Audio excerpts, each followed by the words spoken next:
it's like being a teacher at 20. It's kind of weird. I spend most of my times running from one class to the other, creating material, creating worksheets, killing my social life, and the list goes on and on. Well, when you heard that I am 20, I'm sure the first thought that came to your head was, well, I thought he was a student. Well, you're not wrong actually. When I'm running from one class to the other, it's almost always me running from teaching one class to sitting in one class, listening to another teacher for hours and hours together. But one thing never leaves me, and that is that I must always learn. When I'm preparing for an exam or preparing to teach a class, I must know my stuff. I can spend hours searching up stuff, banging my head on the desk, or even giving up on life. But I always show up to that one thing, to that one class, to that one presentation, to that one lab. What keeps me going, you ask?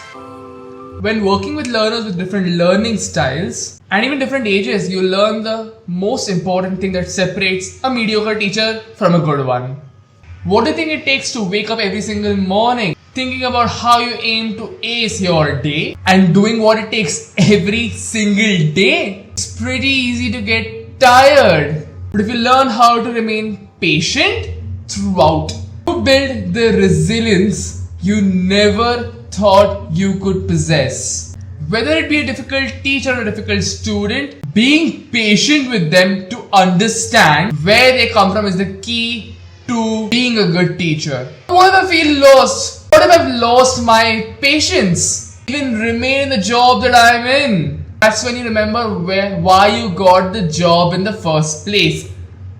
I teach because I find teaching fulfilling. I teach because the satisfaction on the faces of my learners motivates me to wake up every morning and get ready to teach. I teach because that's my purpose.